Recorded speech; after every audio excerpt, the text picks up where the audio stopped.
ফাঁকা খাতা চাকরি করে চোখ করে আজ পথের তারে, তাই সংগ্রাম চলছে চলবে। কুম্ভকর্ণ সরকার জাগানোটা দরকার, তাই সংগ্রাম চলছে চলবে। লক্ষারি পথকারী দুয়ারে আছে চাকরি বাকরি, তাই সংগ্রাম চলছে চলবে।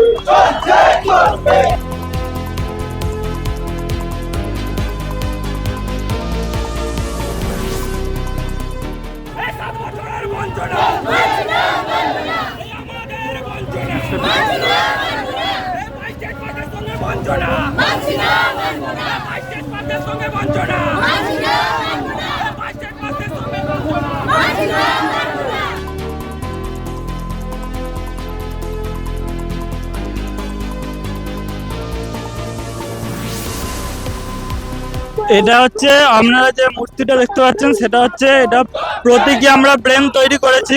ব্রেন হচ্ছে মানুষের সর্বশ্রেষ্ঠ একটি অর্গান এবং সেটা শিক্ষার দ্বারাই বিকশিত হয়। যদি বিকশিত এই ব্রেনটা তার শৈশবকালে বিকাশ না পায়, তাহলে সেইটা যেমন রাজ্যের ক্ষতি তথা দেশের ক্ষতি।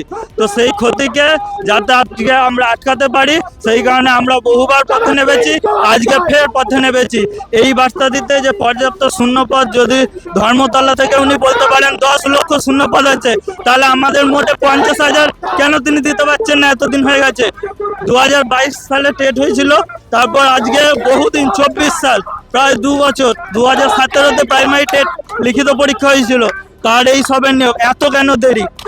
প্রত্যেক রাজ্য যখন নিয়োগ দিতে পারছে, তাহলে এরা কেন পাচ্ছে না?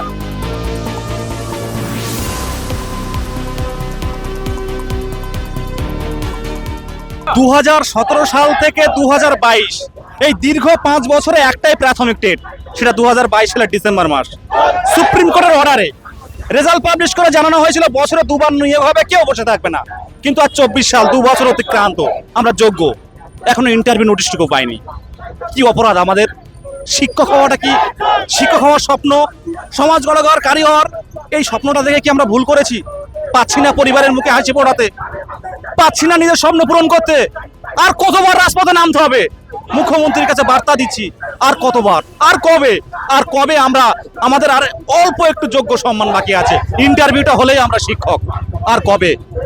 মাননীয় মুখ্যমন্ত্রীকে বার্তা দিতে চাইছি যে আর কবে আমরা আমাদের যোগ্য অধিকার ফিরে পাবো। আমরা চাইছি 2022 প্রাথমিক টেট পাস ডিএলএড ক্যান্ডিডেটদের যতটা সম্ভব দ্রুত নোটিশ বের করে আমাদের একটা বার ইন্টারভিউতে বসতে আমাদের সুযোগ দিন, আমাদের যোগ্যতা প্রমাণ করার সুযোগ দিন।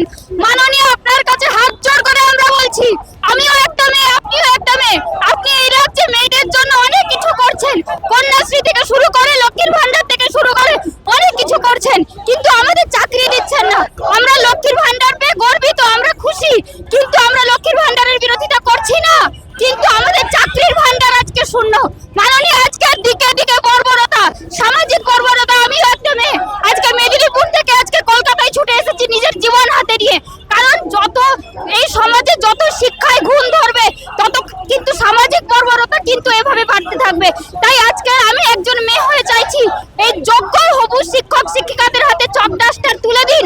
আজকের শিক্ষা যদি প্রকাশ পায় দিকে দিকে, তাহলে দেখবেন এই সামাজিক বর্বরতা, নৃশংসতা সব নিপাত যাবে। ছেলেরা মেয়েরা সবাই সুন্দরভাবে চারদিকে বিচরণ করতে পারবে। ধন্যবাদ মাননীয়, আমাদেরকে একটা ইন্টারভিউ নোটিশ দিন। ধন্যবাদ। আমাদের 50,000 নিয়োগ চাই, আর আমাদের খুব তাড়াতাড়ি পুজোর আগেই নোটিশ চাই। আমরা চাইছি, মুখ্যমন্ত্রী বারবার বলছেন উৎসবে ফিরুন, উৎসবে ফিরুন। আমরা বলছি উৎসবে আমরা ফিরতে চাই, তার আগে আপনি 50,000 শূন্যপদের প্রাথমিকের নিয়োগ বিজ্ঞপ্তিটা দিয়ে দিন। কি নিয়ে উৎসবে ফিরবো? বাড়িতে অসুস্থ বাবা মা, হাতে নিয়োগ নেই, কিভাবে চলবে? আমরা উৎসবে ফিরতে চাই, আমরা নিয়োগ চাই, আমাদের নিয়োগ দিন, নিয়োগ বিজ্ঞপ্তি দিন, আমরা উৎসবে ফিরে যাবো।